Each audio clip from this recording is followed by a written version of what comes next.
Hello दोस्तों, मैं दुर्गेश कुमार स्वागत करता हूं आपका अपने चैनल सिलेक्शन तक संघर्ष में। दोस्तों, आज का हमारा टॉपिक है मुगल एम्पायर। दोस्तों, मुगल एम्पायर का जो टाइम पीरियड है वो 1526 से लेकर 1761 तक है। दोस्तों, ये जो हमारा टाइम पीरियड है 1526 से 1761 तक, दोस्तों ये सबसे ज़्यादा इम्पोर्टेंट टाइम पीरियड है मुगल एम्पायर का। इससे क्वेश्चंस बहुत ज़्यादा ही एग्जाम में पूछे जाते हैं। वैसे है तो दोस्तों 1857 तक, लेकिन मोस्ट इम्पॉर्टेंट जो क्वेश्चंस पुटअप किए जाते हैं हमारे एग्जाम में वो 1526 से लेके 1761 के बारे में भी पूछे जाते हैं। यही टाइम पीरियड दोस्तों हमारा चलता है। तो आइए मुगल एम्पायर के बारे में कुछ इंपॉर्टेंट पॉइंट डिस्कस करते हैं। किस शासक ने क्या बनवाया, क्या किया, कौन से युद्ध लड़े। तो आइए शुरुआत करते हैं। तो पहला दोस्तों मुगल एम्पायर में हमारा जो पहला टॉपिक है दोस्तों बाबर के बारे में, हम लोग बाबर के बारे में पढ़ने वाले हैं। तो आइए देखते हैं क्या है। तो दोस्तों पहला पॉइंट हमारा है बाबर के बारे में। बाबर का जो जन्म हुआ था 14 फरवरी 1483 ईस्वी फरगना में हुआ था। कहाँ दोस्तों? फरगना में हुआ था, 1484 ईस्वी फरगना में। ठीक है दोस्तों, वीडियो को स्किप मत कीजिएगा, पूरा देखिएगा, बहुत ही इंपॉर्टेंट सेशन होने वाला है। पॉइंट वाइज हम लोग डिस्कस करने वाले हैं। वैसे आपको अदर चैनल पे पूरा थ्योरेटिकल पढ़ाया जाता है, यहाँ पे मैं पॉइंट टू पॉइंट डिस्कस करूंगा जो एग्जाम में हमारे पूछे जाते हैं क्वेश्चंस। नेक्स्ट पॉइंट है दोस्तों हमारा, बाबर का पूरा नाम क्या था दोस्तों? बाबर का पूरा नाम हमारा था ज़हीरुद्दीन मोहम्मद बाबर था। क्या था दोस्तों? ज़हीरुद्दीन मोहम्मद बाबर था, बाबर का पूरा नाम। नेक्स्ट कुछ क्वेश्चन है दोस्तों, यार नेक्स्ट पॉइंट कह सकते हैं आप, वह तुर्की जाति के चगताई वंश से संबंधित था।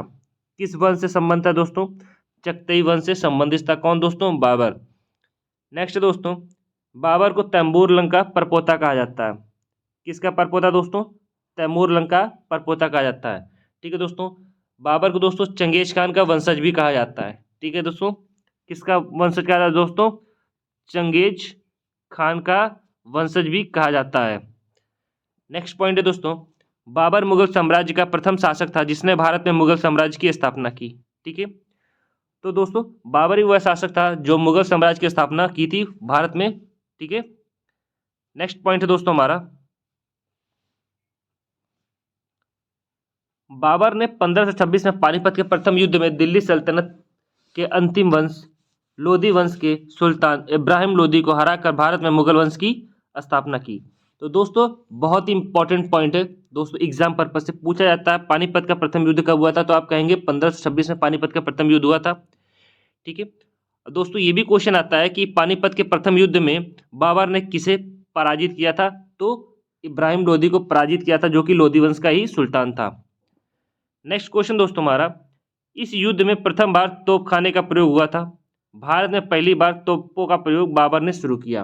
ठीक है दोस्तों, तो इस युद्ध में तोपों का इस्तेमाल किया गया था और जो तोपों की शुरुआत इस युद्ध में पहली बार हुई थी दोस्तों। ठीक है, पहली बार इस युद्ध में तोपों का इस्तेमाल हुआ था। नेक्स्ट पॉइंट है दोस्तों हमारा, इस युद्ध में बाबर ने एक नई युद्ध नीति का प्रचार किया जिसका नाम था दोस्तों तुलगमा नीति। ठीक है दोस्तों, क्वेश्चन आता है तुलगमा नीति का प्रयोग किसने किया, तो आप आंसर कीजिएगा बाबर ने किया।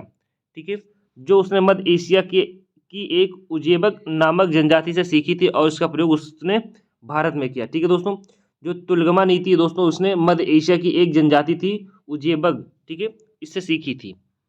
नेक्स्ट पॉइंट है दोस्तों हमारा, तोपों को सजाने के लिए उसने उस्मानी विधि का प्रयोग किया। किस विधि का? उस्मानी विधि का प्रयोग किया इसने। नेक्स्ट पॉइंट है दोस्तों, तोपों के संचालन के लिए उस्ताद अली कुली उस्ताद मुस्तफ़ा नामक व्यक्ति को उसने नियुक्त किया। ठीक है दोस्तों, दो व्यक्ति ऐसे थे, उस्ताद अली कुली और उस्ताद मुस्तफ़ा, जो तोपों का संचालन पानीपत के प्रथम युद्ध में किया था, जिनको बाबर ने नियुक्त किया था। नेक्स्ट पॉइंट है दोस्तों हमारा, खानवा का युद्ध 17 मार्च 1527 ईस्वी में राणा सांगा और बाबर के बीच हुआ था। तो ये जो हमारा खानवा का युद्ध है दोस्तों, ये कब हुआ था दोस्तों? तो खानवा का युद्ध आप सीधे कह सकते हैं 17 मार्च 1757 में राणा सांगा और बाबर के बीच हुआ था। नेक्स्ट पॉइंट है दोस्तों हमारा, चंदेरी का युद्ध कब हुआ था?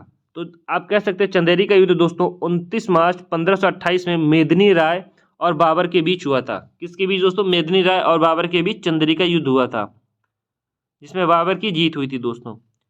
नेक्स्ट पॉइंट है दोस्तों, बाबर की मृत्यु 26 दिसंबर 1530 ईस्वी में आगरा में हुई थी। कहाँ हुई थी दोस्तों? 26 दिसंबर 1530 में बाबर की मृत्यु हो गई थी आगरा में।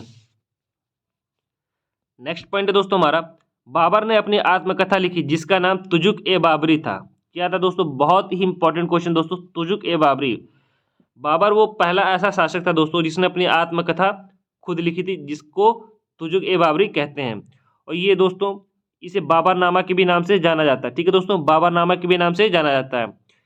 ये किताब उसने किस भाषा में लिखी दोस्तों? तो इसने ये तुर्क भाषा में लिखी थी। ठीक है, कह सकते हैं तुर्की भाषा में लिखी या तुर्क भाषा में लिखी बाबरनामा को। नेक्स्ट पॉइंट है दोस्तों हमारा, उसने मुबीयान नामक पद शैली जो कि एक लेखन शैली थी उसकी शुरुआत की थी। ठीक है, मुबीयान नामक पद शैली की जो एक लेखन शैली, इसकी शुरुआत किसने की थी दोस्तों? तो बाबर ने की थी। नेक्स्ट पॉइंट है दोस्तों हमारा, बाबर ने पादशाह, कलंदर, गाजी, हजरत, फिरदौसी, मकानी जैसी उपाधि धारण की थी। ठीक है दोस्तों, तो इंपॉर्टेंट क्वेश्चन है, पादशाह, कलंदर, गाजी, हजरत, फिरदौसी, मकानी जैसी उपाधि किसने धारण की थी दोस्तों? तो ये बाबर ने की थी। नेक्स्ट पॉइंट है दोस्तों बाबर के बारे में, और most important point exam purpose से, बाबर का मकबरा कहाँ है दोस्तों? तो आप आंसर कीजिएगा, बाबर का मकबरा काबुल में है। कहाँ है दोस्तों? काबुल में है। ये रहा दोस्तों बाबर के बारे में इंपॉर्टेंट पॉइंट जो हमारे एग्जाम पर्पज से बहुत ही इंपॉर्टेंट थे। आशा करता हूँ ये आपको वीडियो अच्छी लगी है। अगर आपको अच्छी लगी हो तो दोस्तों लाइक, शेयर और सब्सक्राइब करना मत भूलिएगा। ठीक है, मिलते हैं अगली वीडियो में। ठीक है, मुगल वंश के एक नए शासक के साथ। ठीक है, जिसका नाम है हुमायूं, जो कि बाबर का बेटा था। तब तक के लिए आप बने रहें हमारे चैनल पर।